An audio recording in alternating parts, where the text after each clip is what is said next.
Alright, welcome back. If you remember in video 1 we talked about the interface in Photoshop. In this video we're going to cover creating new documents from scratch, opening images, and we'll also introduce layers. So let's start off. You should have Photoshop opened. We are going to open up a new document. So to do that we'll simply go up to File and we'll click New. And then this dialog box should pop up here. We can rename the document right in here. So if we wanted to name this Project 1, we could do that. So you can name your document. You can also choose custom settings for the width and height. So maybe we want to do 23 inches wide by 14 inches tall. We can also choose from some presets right in here if we want. I'm just going to keep this on custom. We also have the option to change the background content. So I can change my background so that it is white. I can change it so it has a specific color, or I can make it transparent. So let's take a look at transparent here to start. Again, just in the background content section there. And then there's some other stuff in here that we're not going to mess with here. We're just going to leave it at the preset. But if I click OK, you'll notice now that I have a document up here that has kind of a checkered background on the screen. Now that checkered background means that it's transparent, and essentially what that is that there's nothing there. If I were to put an image on top of it, it would just show the image, and that area in the background wouldn't be white, it wouldn't have any color, it's just going to be clear. So that's what it means by transparent. Let's open up another new layer here, and maybe we'll name this one Project 2. We can also change the color. So if we go down to transparent, we can click background color, and then from there if we click OK, you'll notice we have a black background here on the screen. Now your background color might be a different color than mine. If you do want to change the background color from whatever it changed to, all you need to do is go up to Edit and then go to Fill, and then from there we can change this to color, and we can choose a color. So maybe I want to do a blue background here, and you can kind of move either on this screen here, or you can drag if you want to mess with just the color options. You can do that. But I'm just going to set it to just a normal blue and click OK, and then OK again, and you'll see now that that has changed my background from black to blue. So if you do want to change your background, all you need to do is go up to the Edit tab and change the fill. So now that you know how to open a new document and change the color on it and the size, let's close out of both of these, and we don't want to save the changes.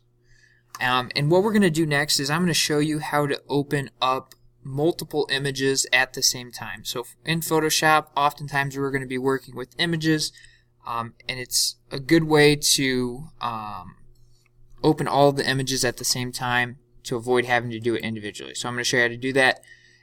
You're going to want to download those images from CMS for this assignment, so make sure that you have done that before moving forward here. So if you need to pause the video, you can do that. But what we'll do next is we'll go up to File, Open,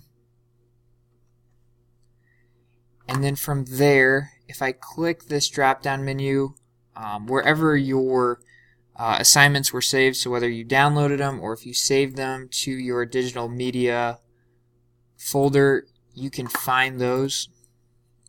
And once you have all three images up, the easiest way to select them all is there's a couple options. The first is just to click down below on the left side of your mouse and just highlight all the images with that square, and you'll notice now that we have all the images selected because they're highlighted. If I click off, another way I can select them all is just hold down on the Control key and then click each image and click Open. And then when we do that, you should notice now we have three different images here at the top. So we have three different document tabs opened here at the top. If we click on each one, that's going to allow us to work on that specific image. What I'm going to show you next is how to combine those images onto one document. So let's click first on our picture of London here. And what we're going to want to do is select our Move tool. So if we go over to the toolbar, it's the top tool, the arrow with the four-way arrows pointing to the right of that. So just click on that Move tool. And if we click on our document and slowly drag it, we're going to move it onto the picture of the beach. And so if I let go of it here, you'll notice now that my image is now on the same document tab as my picture of the beach. And then I can drag that over here if I want. And I can close out of that original image now that I have it on the document. Now I'm going to show you a trick. You notice that when I drag this on the screen, it didn't put it in the center of the document. If you do want an image to be placed at the center of the document, the easiest way to do that is simply, again, click on the new document you want to move. We're going to drag that up to the document tab that we want to place it on. And now if I just simply click Shift on my keyboard and let go, it's going to place that image on the center of my document right here. Now I still have the Move tool selected, so if I did want to move this image up, I can simply just drag it here. You'll notice though if I click on another tool, so let's just say I click the arrow, if I try to drag my image, it's not going to let me. So the only way to move an image is if we have that Move tool selected. Now if I try to move my picture below, you'll notice it doesn't let me do that. And the reason for that is I'm not selected, or I haven't clicked on the proper layer. So that right now is my layer 2 for the picture of London. If I am to click over here on the layers palette and click on my image, now you'll notice I'm able to move that layer, but I no longer can move my image up here. So again, to move an image or do anything with an image, you need to make sure that you're selected on that particular image. Now, to avoid confusion, let's rename each of our layers so we have the ability to do that.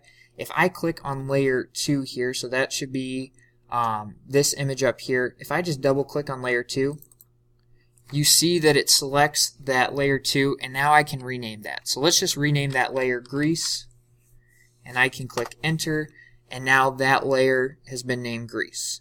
And then let's rename this layer as well. So our layer 1, just double click on that, and we'll name that London. And click enter again. Now our background layer here, okay, it is locked. So what that means is that we can't, if I click on that background layer and try to move it, it's not going to let me do that. And you can see here that it says the request cannot be complete because the layer is locked. To unlock the layer, to move it, to edit it, all we need to do is just click on that little locked icon on the screen, and from there we can rename this layer. So I might just name this beach and click OK, and you'll notice now that that icon has gone away. Another important thing to notice about layers is just the priority that they have. So let's go to the Move tool here, and let's select our London layer. Now if I try to move that picture above my Greece picture, you'll know it goes behind, or you'll see that it goes behind it. And the reason for that is layers, as they're stacked, are stacked in priority. So whatever layer is top is the top priority. That's what's going to be on the top here. So if I try to move, again, my London layer, it's going to go behind my picture of Greece. That's because my Greece layer is on top of my London layer. Now if I were to switch those around, so let's simply just click and drag the Greece layer below London. So now you'll notice that those have switched spots. If I try to move my Greece layer now over top of my London layer, it no longer does that. And if I click my London layer now and click the Move tool and try to drag it, it now goes above the Greece layer because it is now the higher priority on there. It's the top layer. So just realize when working with layers, number one, make sure you select the layer that you want to edit before you do anything. And then number two, layers are ranked by priority. So if you want to move a layer on top of the other layer, realize that that layer needs to be higher on the list than the layer you're moving it on top of. A couple more things that I'd like to cover here. We have the ability to change the opacity of an image, so how well we see it. So let's click on our London layer here, and if we go up into this opacity option here, we can change the opacity of the image. So as I gradually slide this down, you'll notice that the image disappears, and whatever is behind it, okay, whatever layers are behind it, now become more visible. So if I set this at 60%, you can't see it as well as 100%, but 60% compared to maybe something like 14 or 13% is better than that. So let's set this at a transparency level, maybe 70, where you can still kind of see that beach in the background, but you can also make out the picture of London. Now let's select our grease layer now, and let's go over to this blending section. Now our blending section allows us to do a variety of different things. We can change any of these, so I can change it to lighten, and you'll notice that that changes the image completely.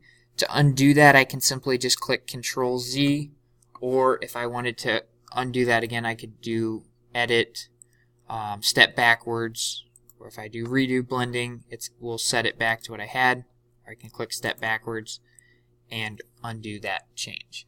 But our blending options in here are going to allow us to do a variety of different things, and you can kind of play with those later on, but each one of those is going to apply a different change. And you'll notice there, I thought I was selected on my grease layer, but I was selected on London. So again, make sure that you are always on the layer that you want to be on.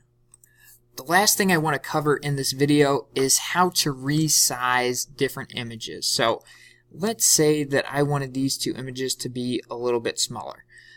My steps in order to make that smaller is, first, I want to make sure that I'm selected on the image that I want to make smaller. So I like the size of my grease image, but I want to make the picture of the London image smaller. So I'm going to make sure I'm selected on my London layer, and then from there, if I go up to Edit, I can go down to Free Transform, or I can just click Control T, and you'll notice now that it applies those different squares in all the different quarters and all the different sizes, all the different sides, and that's going to allow me to drag and resize this image. And then I can use my Move tool, and then once we're done changing it, we can click Apply so that we have changed the size, and I can use my Move tool to change that. Or if I don't like the size of it, again, I can do that shortcut method by clicking Control T, and I can resize the size of my image.